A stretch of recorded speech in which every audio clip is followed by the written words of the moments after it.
રામ જય જય રામ શ્રી રામ જય જય રામ શ્રી રામ જય જય રામ સચ્ચિદાનંદ ભગવાનની જય.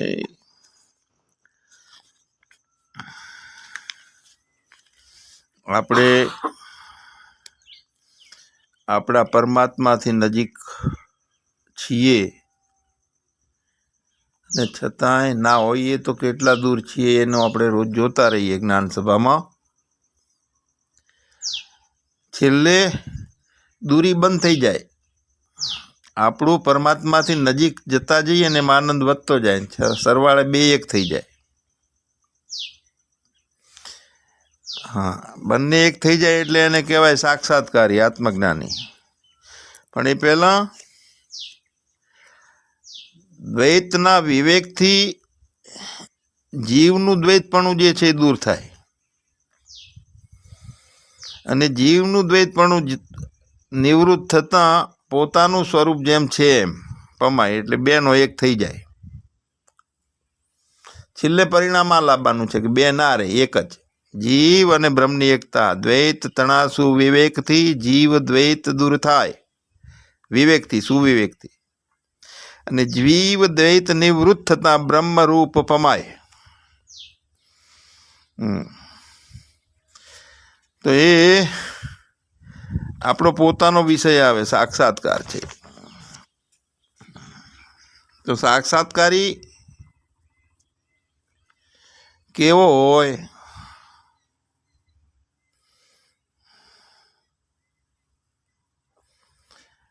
તો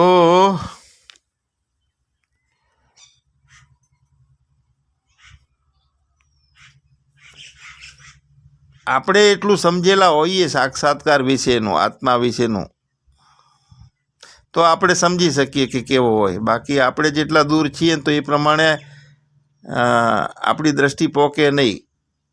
સામેલોની ગતિ કેવી છે મહાપુરુષની, એ આપણે આપણું જોવાનું છે કે આપણે કેટલે છીએ. આપણે ઘણા બધા મહાપુરુષોના લક્ષણો આપણે જોઈતા હોઈએ તો એક એવી માન્યતા હોય છે આપણને, તત્વજ્ઞાની કે બ્રહ્મજ્ઞાની કે પછી સાક્ષાત્કારી. તો એવા મહાપુરુષના જીવનમાં શું શું હોય તો ગીતાના બીજા અધ્યાયમાં સ્થિત પ્રજ્ઞાના લક્ષણોમાં બતાવ્યું છે આપણને. સ્થિત પ્રજ્ઞાના જે લક્ષણો બતાવ્યા છે ને ગીતામાં, એનો અવશ્ય ઉદય થવો જોઈએ. આવી બધાની માન્યતા છે, તત્વજ્ઞાનીને, બ્રહ્મજ્ઞાનીને કે સાક્ષાત્કારીને.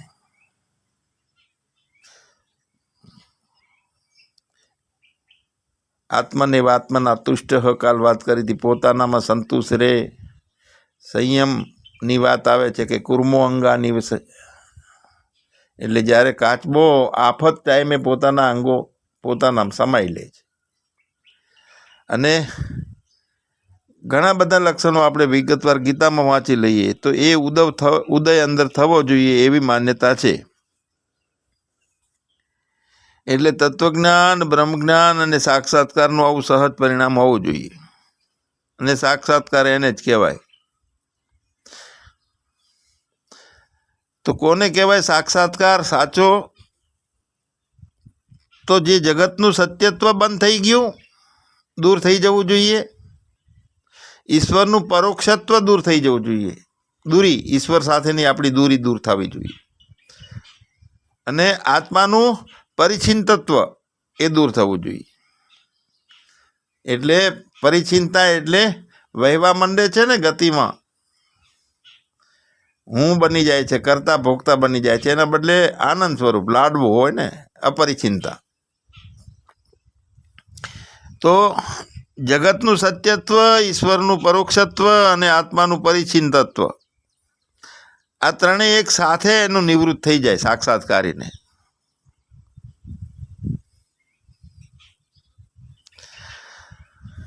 અને એ ત્રણેય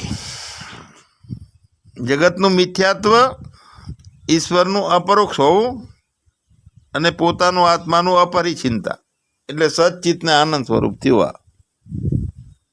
એ ત્રણેયનો સરવાળો એક સાથે હોવો પોતાનામાં, અને સરવાળાનું નામ સાક્ષાત્કાર.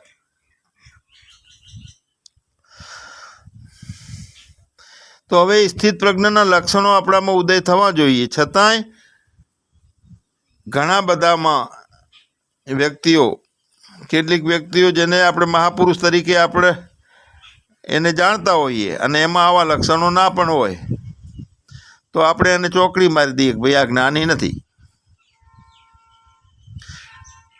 હા, એટલે જ્યારે મુમુક્ષતા હોય છે ને આપણને, અને મહાપુરુષોને પહેલાં ચેક કરતા હોઈએ છીએ, એના લક્ષણો ચેક કરતા હોઈએ. અને આવા આગ્રહ બધા લક્ષણો ચેક કરવાનો બધા ધરાવતા હોય છે મુમુક્ષુઓ. હવે તત્વજ્ઞની સ્થિતિ જે છે, તત્વ સાક્ષાત્કારની ભૂમિકાને કોઈ એવું ચોક્કસ લક્ષણમાં બાંધી શકાય એવું નથી. એમ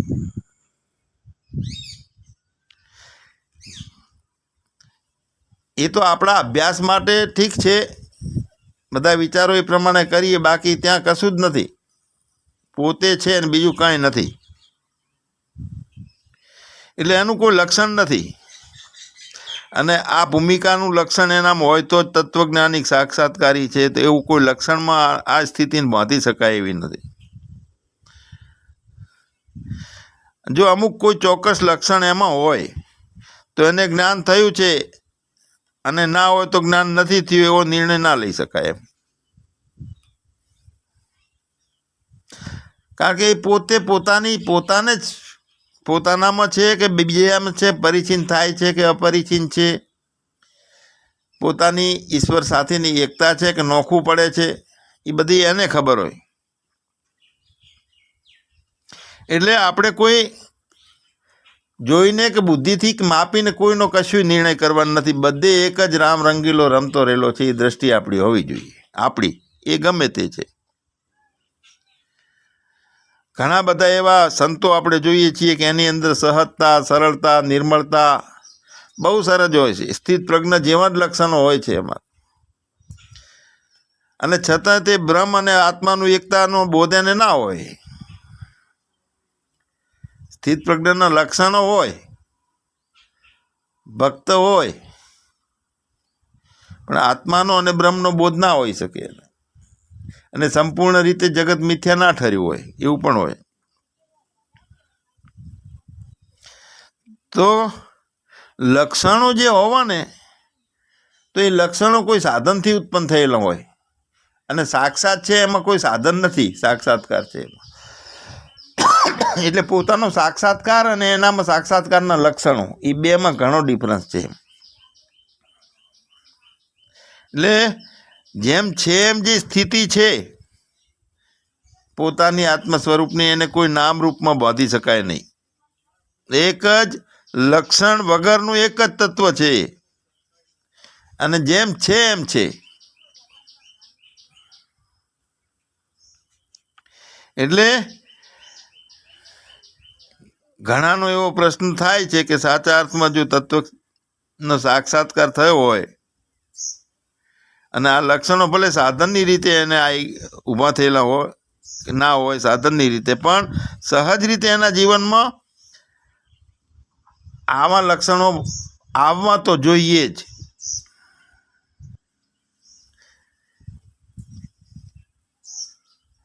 જેમ કે લાભ અને હાનિમાં સમતા, રાગ દ્વેષમાં ની નિવૃત્તિ થઈ જાય, કામ ક્રોધનો શાંત થઈ જતા હોય બધાય.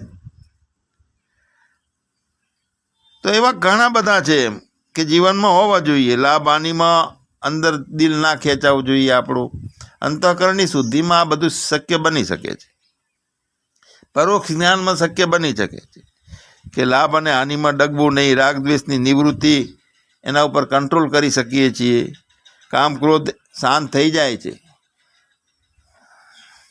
એ અભ્યાસમાં આવે છે. સમદમાદી સડસંપત્તિમાં વિવેક, વૈરાગ, સમદમાદી સડસંપત્તિ, સમ, દમ, ઉપરતિ, તિતિક્ષા, શ્રદ્ધા, સમાધાન, આ 6 સંપત્તિ ઐશ્વર્ય છે જ્ઞાન માટેની જરૂરિયાતવાળા. અને છેલ્લે મુમુક્ષતા. તો આના અભ્યાસથી બધું શાંત થાય, સાંભળીને શાંત થાય. હવે ગીતાની અંદર એક વાત કરી છે કે છિદ્યતે સર્વ સંશય ભિદ્યતે હૃદય ગ્રંથિ. હવે સંશયો છે બધા આપણા. આ મને શાંત થઈ ગયું છે એ સંશય જ છે. સંશય એટલે મનની અંદર ભરાયેલો વિચાર. એટલે બધા પ્રકારના સંશયો છેદાઈ જાય અને હૃદયની ગાંઠ જે છે એ ભેદાઈ જાય. અને તો પછી આત્મ સાક્ષાત્કાર જે છે એમાં કોઈ પ્રશ્નો નથી. હવે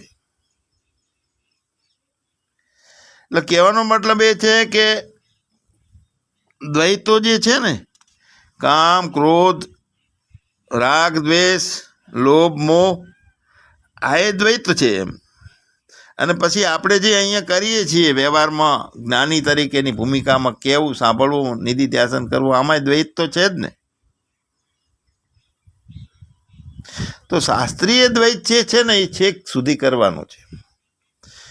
હા, અને જે કામ, ક્રોધ, રાગ, દ્વેષ, લોભ, મોહ છે આ જે અશાસ્ત્રીય છે, શાસ્ત્રો એની ચોખ્ખી મનાઈ કરે છે. એટલે અંતઃકરણની અંદર જે અશાસ્ત્રીય તીવ્ર દ્વૈતો જે છે, કામ, ક્રોધ, રાગ, દ્વેષ, મોહ, આ અવશ્ય પોતાનો અંદર ત્યાગવાના આવે છે. એટલે શરૂઆતમાં આપણે જે સાધન કરીએ તો એમાં લક્ષ્ય આપીએ છીએ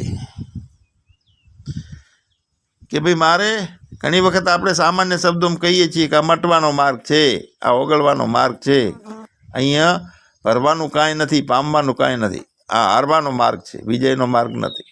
અહંકાર હારવો જોઈએ અહીંયા. એટલે સાધન આપણે કરતા હોઈએ, સાક્ષાત્કાર ના થયો હોય ને એ વખતે પણ આવા લક્ષણોની સ્થિતિ બને છે. ક્યાંક ક્યાંક આપણને આવા લક્ષણો ના જણાય. જો એવા લક્ષણો ના જણાય ને તો આપણે જે માર્ગ પકડ્યો છે ને એમાં જોખમ ઊભું થાય. જો અંદર રહી ગયું હોય આપણા દ્વૈતો અંતઃકરણની અંદર, કામ રહી ગયું હોય, મોટા ભાગે લોભ રહી જાય છે, પૈસાનો મોહ, તો એ ખતરારૂપ છે આપણા માટે. હવે ખતરારૂપ છે એ કોને છે? મુમુક્ષુને છે. અને એવો ભય લાગે છે એને મુમુક્ષુને. સાક્ષાત્કાર માટે તો પછી જ્ઞાનની તલવારથી બધું છેદાઈ જાય છે, છેદી શકે છે. હવે જેને આવો પૂર્ણ સાક્ષાત્કાર છે એની સ્થિતિ શું હોય? તો પોતાને એમાં જીવનમાં કોઈ વિષમતા નથી રહેતી. સ્થિત પ્રજ્ઞના લક્ષણોમાં વિષમતા દેખાતી હોય તો એવા મહાપુરુષના જીવન આદર્શરૂપ નથી બનતા. એને આ તો ભગવાને કીધું છે કે મમ વર્તમાનનું વર્તન તે, એટલે કે હું આદર્શ છું, તમે મારા પ્રમાણે ચાલો. હવે મહાપુરુષો આદર્શ બનવા જોઈએ જ્ઞાન માટે, સમાજ માટે. આપણે ઘરના એક વડીલ છીએ તો આપણે ઘરના આદર્શ હોવા જોઈએ. જો આપણામાં અવગુણ ફસાયેલો હોય તો તરત નાનું છોકરું કાન પકડશે કે તમારામાં તો આમ છે ને મોટી મોટી જ્ઞાનની વાતો કરો, બોલો આવું કહી દે આપણને. તો મહાપુરુષોનું જીવન આદર્શરૂપ બની જાય તો ત્યાં વિષમતા નથી. અને વિષમતા હોય છે, દ્વૈત પણ હોય છે, તો એ આદર્શ નથી બનતા. ભલે બ્રહ્મ જ્ઞાનથી હોય તો લોકો તો ઘરના કહે છે કે ભાઈ આપણે એવી મુક્તિની જરૂર નથી, તમારી મુક્તિ તમને મુબારક, તમારું જ્ઞાન તમને મુબારક, અમે તો શાંતિથી રહીએ છીએ, એ અમારું જ્ઞાન છે.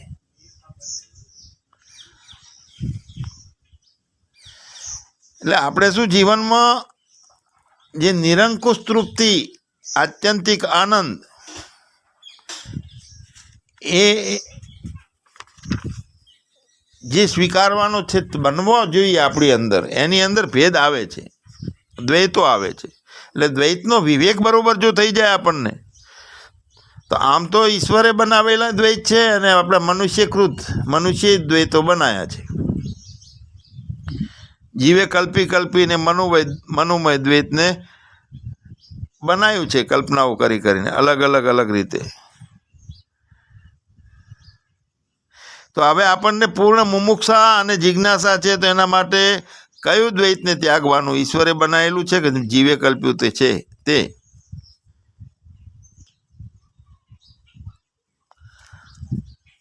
એટલે ઈશ્વરે જગતની રચના કરી અને એના માટે જે સંકલ્પ દ્વારા જે કંઈ ઊભું કર્યું છે અને એમાં જીવરૂપે ઈશ્વરે પ્રવેશ કરી નાખ્યો. ત્યાં સુધીની સૃષ્ટિ ઈશ્વરે બનાવી છે અને જીવનો જાગ્રત અવસ્થા જે છે આપણી પોતાની, ત્યાંથી માંડી અને મોક્ષ મળે ત્યાં સુધીની બધી સૃષ્ટિ આપણે જીવે રચેલી છે.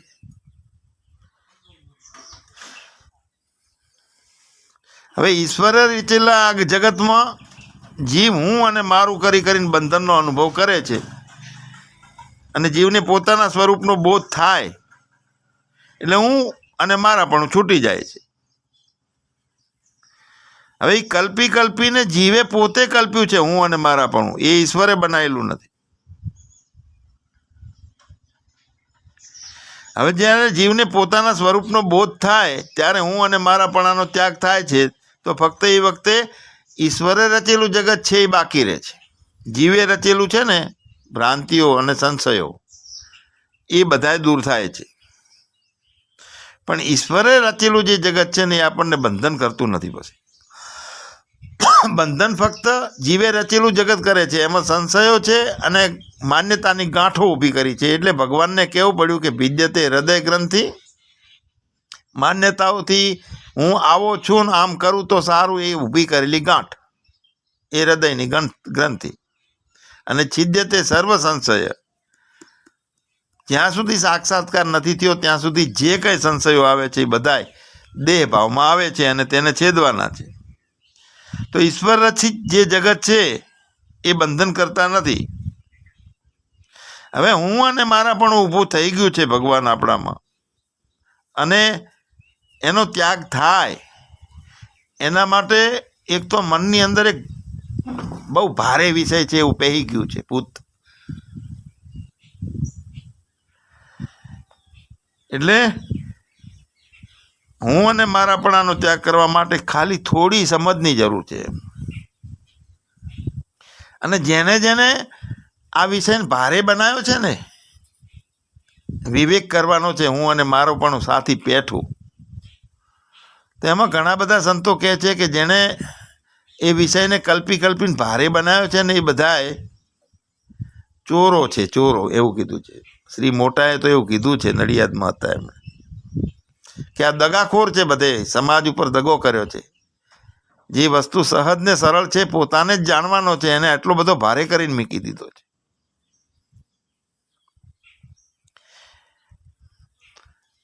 હવે આપણને જન્મ પ્રાપ્ત થયો, માતા પિતા કુટુંબ આપણી જાતિ આપણી પસંદગીથી કોઈ નથી મળતું, અને આપણી પસંદગીથી કાંઈ ચાલતું નથી. અને મરણ પણ આપણી ઈચ્છાથી મળતું નથી, જન્મ પણ આપણી ઈચ્છાથી મળ્યો નથી. તો જન્મ અને મરણ આ આપણા જીવનના બે છેડાઓ છે. એક શરૂઆતનો છેડો છે જન્મ, અને છેલ્લો છેડો છે મૃત્યુ જીવન માટે.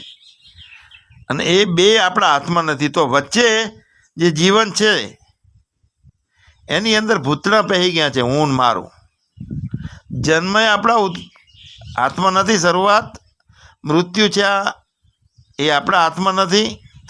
બે છેડાની વચ્ચેનો ભાગનું જે જીવન છે એ આપણા હાથમાં કેવી રીતે છે કોતર? તો જે જીવન આપણા હાથમાં નથી છતાં એના જીવનમાં હું અને મારું કેટલું બધું આમ ગાંઠ પહેરી ગઈ છે, તેને તોડવાની છે. હું અને મારું કરી અને આપણે અહંકારને પુષ્ટ કરતા એવું હજળ બંબ ફીટ બેહાડી દીધું, રાંઢવું જાડું હોય એવું ગાંઠ મારી દીધી મોટી. કેટલો બધો અહંકાર પુષ્ટ થઈ ગયો હું અને મારામાં. સાલા બેસ એક બાજુ એમ કીધું હોય ને ત્યાં સુધી તો માણસ ખૂન કરી નાખે, મને કેમ એમ કીધું. એ કેટલો અહંકાર પુષ્ટ.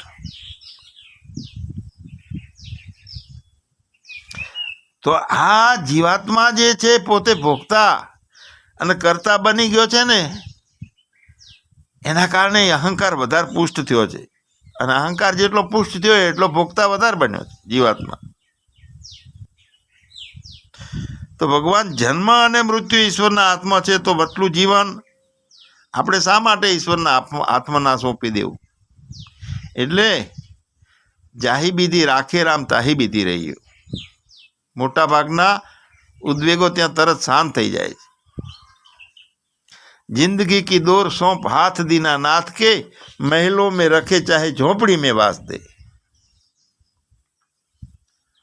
હા, વચ્ચેનું જે જીવન છે આપણું, આ શરીર વધ્યું છે, ક્ષીણ થશે, અને વચ્ચે જે જીવન જીવાય છે જે ઉર્જાઓથી, તો નુકસાનીનો ધંધો ના કરીએ ભગવાન. આપણે કાઢી સરવૈયું કોઈ સંતને બતાવજે, આ જિંદગીના ચોપડામાં સરવાળો મારજે. મનુષ્ય જીવનનો એક એક શ્વાસ એમને જતો રહે છે અને ફરીથી પાછો આવતો નથી ને. એ સમયમાં અત્યારે જીવન છે ત્યાં સુધી જે કામ કાઢવાનું છે ને જ્ઞાન માટેનું, પરમ લક્ષ્ય પરમ સિદ્ધિ કરવાની છે, તે અત્યારે શક્ય છે. જન્મ વખતે ખાલી હાથે આવ્યા, મૃત્યુ વખતે ખાલી હાથે જાય છે, અને વચમાં થોડાક સમય માટે અહીં રહેવાનું છે. એમાં કેટલું બધું મમતા ઊભી કરી નાખી છે. અને મમતા પાછી મરતી નથી, આવું હંભળ કરીએ છીએ. મમતા મરે નહીં, મારે શું કરવું એનું. એટલે દુબળા થવાનું, મમતા ના મરે તો. અને નહીં મરે એવો બહુ કાઠું છે એવો ભાવ ઊભો કરવાનો. હું કોણ છું એ જાણવાનું છે. મમતા મરે કેમ ના મરે.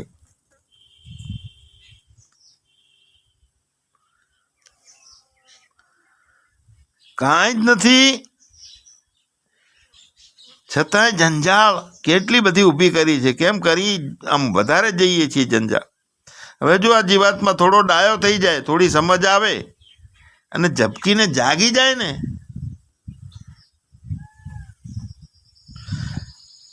તો કેટલું સવારથી માંડીને સાંજ સુધી અંદર પ્રોગ્રામો ચાલુ થઈ જાય છે. દોડા દોડ, આમ કરવું પડશે,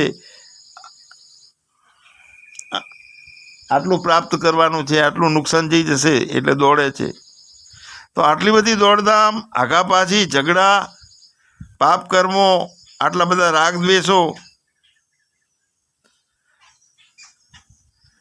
તો એના માટે છે કે જે સંપત્તિ અહીં જ રહી જવાની છે. કશું અહીંયા હાથે નથી આવવાનું, ખાલી હાથે જવાનું.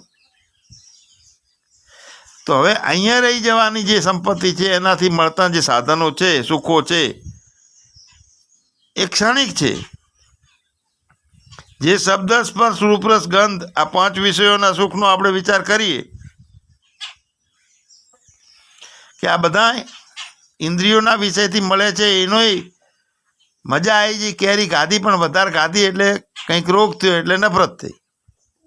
બદલાઈ જાય છે ઇન્દ્રિયોના સુખો. પાછળથી દુઃખ આપે છે, સારા લાગે શરૂઆતમાં.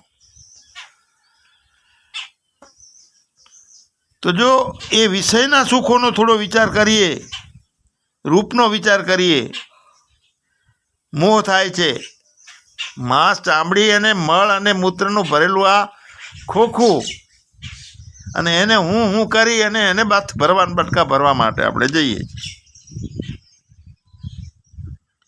એટલે શબ્દ, સ્પર્શ, રૂપરસ અને ગંધ, આ 5 વિષયોના સુખ પ્રત્યે આપણને વૈરાગ આવવો જોઈએ. એટલે વિષયોને વિષની જેમ આપણે ત્યાગ કરવાનો આવે છે. એ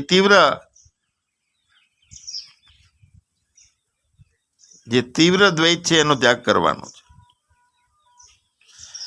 મર્યાદિત ઇન્દ્રિયોને ભોગવવા માટે એક ભૂમિકા હોઈ શકે એમ. આપણે ઈચ્છા અનુસાર આપણને ભોગ મળ્યા છે, તો એમાં પછી સુખના બદલે વધારે કરીએ છીએ તો દુઃખ ઊભું થાય છે ભગવાન. એટલે ઇન્દ્રિયોના અને વિષયોના સંબંધથી જે ઉત્પન્ન થાય છે જે ભોગો એ દુઃખનું કારણ છે. આપણને આદિ અને અંતવાળા છે એ બધા વિષયો, અને એ વિષયો રાખવા છે, જ્ઞાને પ્રાપ્ત કરવું છે, તો તે અજ્ઞાનીનું લક્ષણ છે. જ્ઞાની આમાં રમતો નથી, આવામાં વિષયો. તો જીવે ઊભું કરેલું દ્વૈત એ વાસ્તવિક રીતે અજ્ઞાન છે, અણસમજ છે, અજ્ઞાનતા છે, મૂર્ખતા છે. અને જગતમાં સુખી થવું હોય તો ખરું જે નિત્ય સુખ છે તે તો બ્રહ્મજ્ઞાનથી પ્રાપ્ત થાય છે. અને ફક્ત આજીવન માટે જે સુખ છે ને, એના સુખ માટે તો ઈશ્વરે વ્યવસ્થા બધી કરી રાખેલી છે, પણ આપણને સંતોષ નથી. અનાજ છે, પાણી છે, પ્રકાશ છે, આ ઈશ્વરે વ્યવસ્થા કરી છે. આપણને એમ લાગે કે અનાજની ક્યાં વ્યવસ્થા કરી છે, તો આ વેરલા પાંદડા છે જ ને. વાંદરાને કોઈ ભોજન બનાવવા અને એને સમોસા ખાવા છે કે ચટણી ખાવી છે કે તો જ મજા આવશે, એને કોઈ પ્રશ્ન નથી. પશુઓને કાંઈ નથી, ઘીના લાડવા, ઓછું ઘી થયું આમાં, એવું નથી કહેતા પશુ. એટલે ફક્ત આ જીવન પૂરતા સુખ માટે તો બીજા લોકોએ 3 વસ્તુઓની માગણી કરે છે, અને એ આપણે એને આપીએ છીએ. પણ લેવાની અપેક્ષા જે છે ને કદી નહીં રાખવાની, આપવાની છે. દરેકને 3 વસ્તુઓ, સુખ, પ્રેમ અને માન, આ 3 વસ્તુઓની બધાને જરૂર હોય છે. તો જ્ઞાની આની પણ જરૂર નથી. સમજુ જે છે, ડાયો છે, એને આ જીવનમાં સુખ મેળવવું હોય તો જો તમે સુખ પ્રાપ્ત કરવા દોડાદોડી કરશો, પ્રેમ મેળવવા માટે દોડાદોડી કરશો, માન મને મળવું જ જોઈએ એવો આગ્રહ રાખશો ને તો દુઃખ આવશે. કારણ કે આ 3 વસ્તુ લેવાતી હોતી જ નથી, પણ આપવાની છે. આ વસ્તુ 3, સુખ, પ્રેમ અને માન. આ એક વાત કાયમ માટે યાદ રાખવા જેવી છે. આટલી સહજ એક વ્યવહારિક જીવનને જો ઊંચું લાવવું હોય ને મજા માણવી હોય આ જીવનમાં,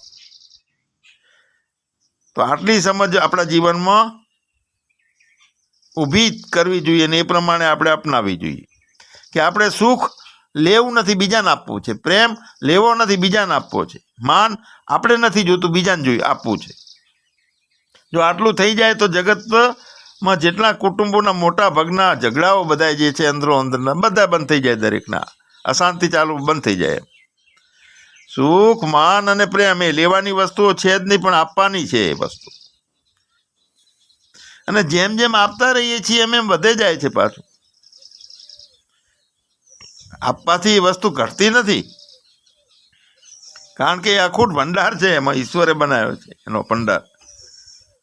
આપણે 99% આ વાતનો પ્રયોગ કરતા નથી જીવનમાં. કરી જુઓ, ખબર પડે. ખાલી 2 મહિના કે 1 મહિના માટે આપણે નક્કી કરીએ કે મારે સુખ નથી લેવું, માન નથી લેવું અને પ્રેમ બીજા પાસેથી નથી લેવો, આપવો છે. 2 મહિના સુધી એક બાધા લઈ લો. આ શ્રાવણને અદિત આવે ને, અધિક મહિનો, બધાને આપવાનું ચાલુ કરો. આ 3 વસ્તુ 2 મહિના સુધી લેવાનું નહીં. પછી જુઓ 2 મહિનામાં કેવું જીવન બદલાય છે આપણું. આ વ્યવહાર જે છે, આ પ્રયોગ વ્યવહારમાં આપણે કરવા જેવો છે જીવનમાં. અને જીવે ઊભું કરેલું જે દ્વૈત છે ને, એ દ્વૈત તો અમૂળગું મટી જાય જો આપણે આ ચાલુ કરીએ ને. સુખ આપવું છે, પ્રેમ આપવો છે, માન આપવું છે બીજા. તો જીવા ઊભા કરેલું દ્વૈતને શાંત કરવા માટેનો આ ઉત્તમ ઉપાય છે. એટલે જીવે ઊભું કરેલું દ્વૈત છે એ સુખ દુઃખનું મુખ્ય કારણ છે. અને છે જ્યાં સુધી મોક્ષ ના થાય, અજ્ઞાન ના જાય, જ્ઞાન ના થાય, ત્યાં સુધી આ સુખ દુઃખ ચાલુ રહે છે. એટલે એક શાસ્ત્રીય દ્વૈત છે, બંને મનથી ઊભા થયા છે, અને એક અશાસ્ત્રીય છે. તો શાસ્ત્રીય દ્વૈત જે છે ને એ આપણામાં ઉપયોગી છે. જેમ કે આપણે બ્રહ્મજ્ઞાન પ્રાપ્ત કરવું હોય તો શાસ્ત્રના જાણકાર ગુરુ પાસે જવું પડે, ઈશ્વરની ભક્તિ કરવી પડે, તો આ બધા ભેદ તો રાખવા પડે છે. પણ આપણો એવો આગ્રહ છે કે આ ભેદ ના રહેવો જોઈએ. જ્ઞાનીને કોઈ ભેદ જ ના રહેવો જોઈએ. સારી વાત છે, ચલો તો ધંધે બેહવાનું બંધ કરી દો. એ મૂળ તો દ્વૈત આવ્યું ને. બીજાની ઉઘરાણી બંધ કરી દો. ફક્ત ને ફક્ત ઈશ્વરે જે વેલા પાંદડા બનાવ્યા છે, પાણી બનાવ્યું છે, પ્રકાશ બનાવ્યો છે, એના ઉપયોગ કરો. આગ્રહ દ્વૈત ના હોવું જોઈએ, ભેદ ને પકડવો નથી. તો જ્યાં જ્ઞાન સભા અને જ્ઞાન ચાલે છે એમાં ભેદ નથી પકડવાનો, ભેદ પકડાય છે. આ તો ઊભું રાખવું પડે. શાસ્ત્ર કહે છે, તત્વબોધની અંદર એક વાત આવે છે, શંકરાચાર્યના 18 જે ગ્રંથો છે એની અંદર તત્વબોધની રચના કરેલી. એની અંદર ભાવાદ્વેયમ સદા કુર્યાત, ક્રિયાદ્વૈતમ ન કિંચિત, અદ્વૈતમ ત્રિષુ લોકેશુ નાદ્વૈતમ ગુરુણા સહ. એટલે શું વાત કરી છે કે ગુરુ પાસે જવું, ઈશ્વરની ભક્તિ કરવી, આવા બધા ભેદ તો રાખવા પડે છે. આમ તો બ્રહ્મજ્ઞાન થઈ જાય પછી પણ ઈશ્વર અને ગુરુની સાથે અદ્વૈત કરવાનું નથી એમ કીધું છે આમાં. જુઓ, એમ દ્વૈત ચાલુ રાખવાનું છે જ્ઞાન થઈ જાય તોય. તો પારમાર્થિક તત્વને જો આ સૃષ્ટિ સાથે કાંઈ સંબંધ નથી, પણ વ્યવહારિક રીતે જ્યારે આપણે સાક્ષાત્કારી થયા અને ખબર પડી કે બધામાં આત્મા એક જ છે, તો પછી કોણ શિષ્ય ને કોણ ગુરુ? આ વાત ચોક્કસ છે, સાચી વાત છે. મતલબ કે સાક્ષાત્કારીને કોઈ પ્રશ્ન અંદર ઊભો થતો નથી. એટલે તત્વબોધમાં ગુરુ સાથે અદ્વૈત ન કરવાનું કીધું છે. જો અદ્વૈતમ ત્રિષુ લોકેશુ નાદ્વૈતમ ગુરુ ના સહ. જ્યાં સુધી પ્રારબ્ધ વસાત શરીર છે ત્યાં સુધી એના પાલન પોષણના આવશ્યક જે પદાર્થો અને એના ઉપભોગમાં આવતી જે વસ્તુઓ ઈશ્વર તરફથી જ આપણને મળે છે. તો આ જગત ઈશ્વર રચિત છે અને એના દ્વારા જ એનું પાલન પોષણ ઈશ્વરથી થાય છે બધું. શરીર જ્યાં સુધી રહે, જ્યાં સુધી શરીર છે ત્યાં સુધી જો આપણે વિક્ષેપનો અનુભવ ના કરવો હોય અંદર દ્વૈતપણાનો, તો ગુરુ અને ઉપાસના અને ઈશ્વરની આરાધના એ અવશ્ય કાયમ સુધી કરવાની છે. હવે વિક્ષેપની વચ્ચે પણ આપણું સ્વરૂપ વિક્ષેપ રહિત હોય છે. અંદર વિક્ષેપ છે જ નહીં. જો હવે વિક્ષેપની વચ્ચે આપણું સ્વરૂપ વિક્ષેપ રહિત નથી, તો પછી વિક્ષેપની વચ્ચે પાછો આપણો અહંકારમાં વિક્ષેપ પઈ જાય છે. મને નથી ગમતું, મને ગમે છે. આ સાંભળવું, ગ્રહણ કરવું, મનન કરવું, ઉતારવું અને એની અંદર જ્ઞાન સભામાં બધાને સહન કરવા. તો સહન કરવો એ વિક્ષેપ લાગે છે તો આપણે છીએ અજ્ઞાનમાં. આપણું સ્વરૂપ વિક્ષેપ રહિત છે, કંઈ લાગતું નથી આપણને. તો એક જે સ્વરૂપ પોતાની મસ્તી છે, અવધૂત કોટીની મસ્તી છે આપણી, એ પોતાની રાખીએ અને બાકીનું બધું છોડી દેવાનું છે.